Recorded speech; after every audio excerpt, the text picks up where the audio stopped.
Hello, Namaste. Welcome to my channel AP Political Fever. Let's start the video for today.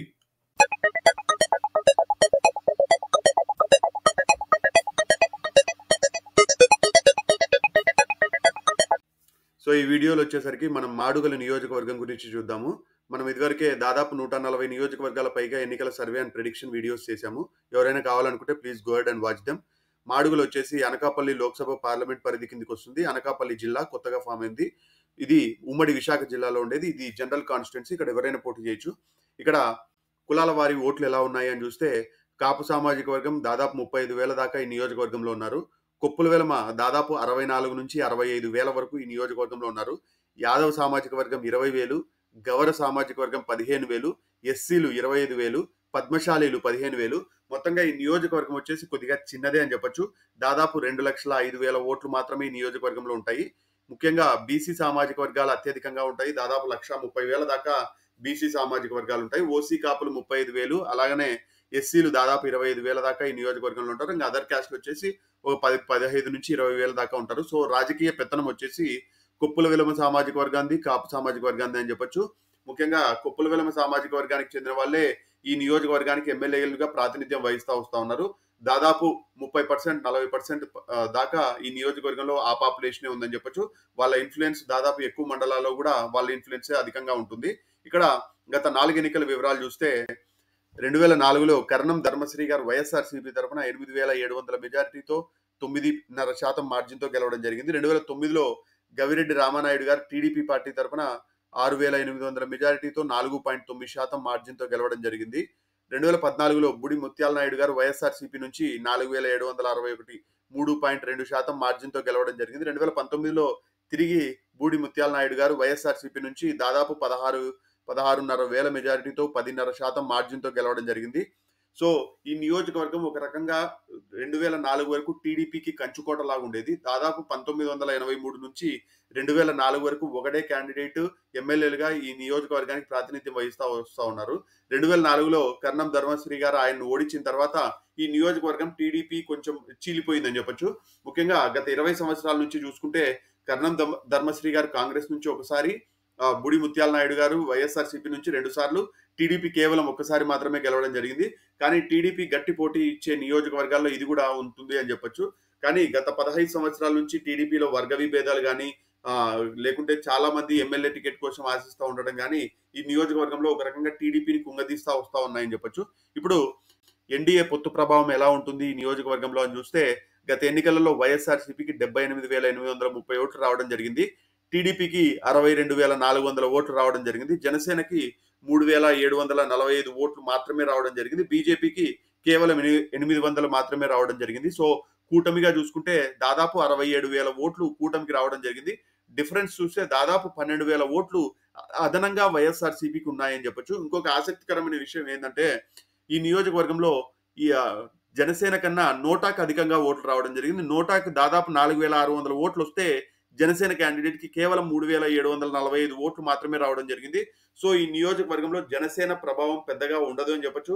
Prajarajyam పోటీ చేసినప్పుడు కూడా 3వ స్థానానికే ఉండడం జరిగింది. సో ఎటు చూసుకున్నా ఈ నియోజకవర్గంలో జనసేన ఓట్లు టీడీపీకి ఎంతవరకు ర్యాలీ అవుతాయి, ఒకవేళ నామమాత్రమైన ఓట్లు ఒక 5,000 ఉన్నా కూడా ఆ 5,000 టీడీపీ క్యాండిడేట్ కి బదిలీ అవుతాయా లేదా అనే విషయాన్ని ఎక్కువగా ఆధారపడి ఉంటుందని చెప్పొచ్చు విజయం పైన.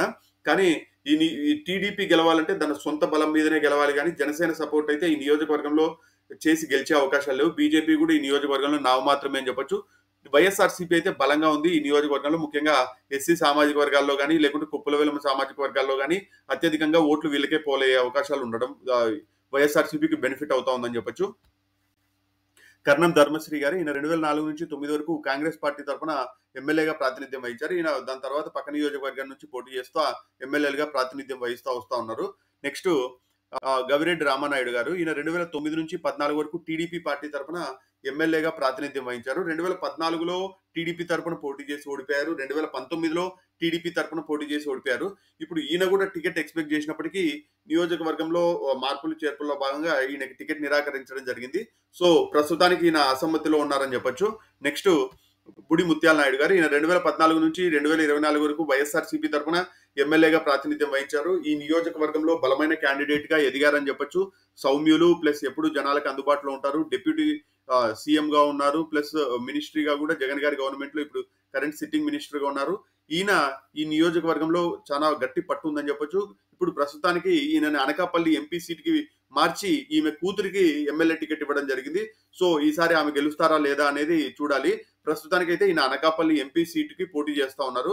ఈయనకి ఈ నియోజకవర్గంలో మంచి పట్టే ఉందని చెప్పొచ్చు. సో టీడీపీ ఆశావాహులు చూసుకుంటే టీడీపీ ఆశావాహుల లిస్ట్ చాలా పెద్దదని చెప్పొచ్చు. ఒక సైడ్ పీజీవి కుమార్ అంటారు. ఈయన టీడీపీ ఇన్ఛార్జ్ గా మొన్నటి వరకు ఉన్నారు. ఆయనకి సీట్ ఇస్తారని ఆయన కష్టపడ్డారు. గవిరెడ్డి రామనాయుడు గారు గత 2 ఎన్నికల నుంచి ఓడిపోతా వస్తా ఉన్నాను అని చెప్పి ఆయన నాకు ఈసారి ఖచ్చితంగా టికెట్ ఇవ్వాలి అని చెప్పి ఆయన ఏడ్చాడనమాట. ఆయన టికెట్ రాలేదని చెప్పేసి ఆయన అసమ్మతిలో ఉన్నారు. పివి కుమార్ అసమ్మతిలో ఉన్నారు. పైలా ప్రసాదరావు గారిది అయితే ఇంకా ఘోరం అని చెప్పొచ్చు. ఆయనకు ఆల్రెడీ టికెట్ అనౌన్స్ చేసి కూడా టికెట్ తీసేసుకొని బండారు సత్యనారాయణకి టికెట్ ఇవ్వడం జరిగింది. సో ఆయన అసమ్మతిలో ఉన్నారు. ఆల్రెడీ 3 క్యాండిడేట్లు ఈ నియోజకవర్గం నుంచి ఎమ్మెల్యేలుగా ఎక్స్పెక్ట్ చేస్తా ఉంటే 4వ క్యాండిడేట్ తెచ్చి బండారు సత్యనారాయణ గారికి టికెట్ ఇవ్వడం జరిగింది. ఈయన పెందుర్తి నియోజకవర్గం పొత్తులో భాగంగా పంచకర్ల రమేష్ గారికి వెళ్లడంతో ఈయన ఈ నియోజకవర్గం నుంచి పోటీ చేస్తా ఉన్నారు. సో వీళ్ళ ముగ్గురి సపోర్ట్ తో పాటు జనసేనకున్న కొద్ది గొప్ప 5-6 వేల ఓట్లు ఇప్పుడు బండారు సత్యనారాయణ గారు పోల్ చేసుకోగలుగుతారా, పుల్ చేసుకోగలుగుతారా అనే దానిపైన ఈయన విజయం ఆధారపడి ఉంటుందని చెప్పొచ్చు.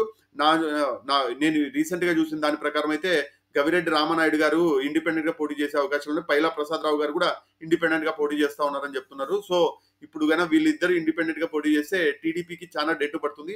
ముఖ్యంగా వైఎస్ఆర్సీపీ సిట్టింగ్ ఎమ్మెల్యేగా ఉండడం, ఆయన బలంగా ఉండడము, ప్లస్ టీడీపీలో ఇన్ని వర్గాలు ఉండడం కూడా ఆయనకి ఇంకా బెనిఫిట్ అవుతా ఉందని చెప్పొచ్చు.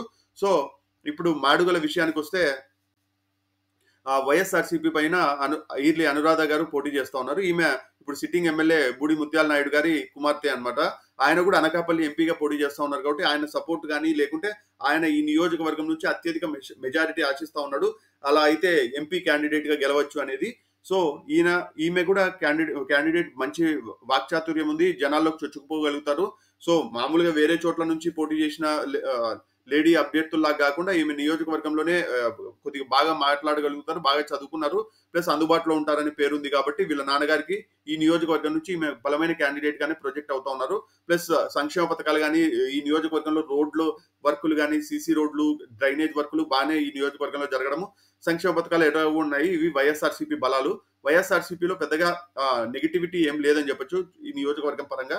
ఇంకా బండారు సత్యనారాయణ గారికి ఈ నియోజకవర్గం కొత్తనే, పక్క నియోజకవర్గమే అయినప్పటికీ ఆల్రెడీ టీడీపీలో 3 ఆశావాహులు ఉండడం, వాళ్ళని ఈయన ఎంతవరకు కలుపుకోగలుగుతాడు అనేది ఒకటి క్వశ్చన్ మార్క్ గా ఉంది. ప్లస్ ఈయన కేవలం ఒక వారం క్రితమే ఈయన క్యాండిడేట్ గా ప్రకటించబడ్డం, ఎంతవరకు ఈయన డోర్ టు డోర్ క్యాంపెయినింగ్ కానీ ఇట్లాంటివన్నీ చేయగలుగుతారనేది కూడా ఈయన గెలుపోటముల పైన ఆధారపడి ఉంటాయి. ఈర్లి అనురాధ గారు అయితే ఇక్కడ ఆల్రెడీ గడప గడపకు వైఎస్ఆర్సీపీ కానీ, మన ప్రభుత్వం కానీ, లేకుంటే గవర్నమెంట్ ప్రోగ్రామ్స్ కానీ జనాల దగ్గరికి ప్రతి డోర్ టు డోర్ క్యాంపెయినింగ్ చేశారని చెప్పొచ్చు. ఆల్రెడీ వీళ్ళు క్యాంపెయినింగ్ లో ఒక 2-3 అడుగులు ముందరనే ఉన్నారని చెప్పొచ్చు. ముఖ్యంగా వాళ్ళ నాన్నగారు ఎంపీ క్యాండిడేట్ అవ్వక ముందు కూడా వీళ్ళు బలంగా ఈ నియోజకవర్గంలో తిరిగారని చెప్పొచ్చు. బండారు సత్యనారాయణకి ఈ నియోజకవర్గం కొత్త, టీడీపీ వర్గాలను కలుపుకొని పోగలుగుతాడా, వాళ్ళు ఆల్రెడీ ఇండిపెండెంట్ గా పోటీ చేస్తా ఉన్నారు. ఇన్ని కష్టాల మధ్య ఆల్రెడీ టీడీపీ ఈ నియోజకవర్గంలో కొద్దిగా వీక్ అని చెప్పొచ్చు. వైజాగ్ లోనే వీక్ కాన్స్టిట్యుయెన్సీలలో ఇదొకటి. ముఖ్యంగా గత 10 సంవత్సరాల నుంచి సంస్థాగతంగా టీడీపీకి ఓటు వేయాలన్నా ఇన్ని వర్గాల కారణంగా ఈ నియోజకవర్గంలో నా అంచనా ప్రకారం అయితే వైఎస్ఆర్సీపీ గెలవడానికి ఎక్కువగా అవకాశాలు ఉన్నాయనుకుంటున్నాను. ముఖ్య కారణం టీడీపీ వర్గాలు ప్లస్ జనసేన ఏమాత్రం ఈ నియోజకవర్గంలో ప్రభావవంతం కాకపోవడము. ఈ 2 రీజన్సే బలంగా ఈ నియోజకవర్గంలో వైఎస్ఆర్సీపీని గెలిపిస్తా ఉన్నాయని నేను ప్రెడిక్ట్ చేస్తున్నాను. ఒకవేళ మీరు ఈ ప్రెడిక్షన్ తో ఏకీభవించకపోతే కామెంట్ రూపంలో తెలియజేయండి. అలాగనే చాలా మంది చూస్తా ఉన్నారు కానీ సబ్స్క్రైబ్ చేసుకోవట్లేదు. Please try to subscribe. Have a good day. Thank you. By.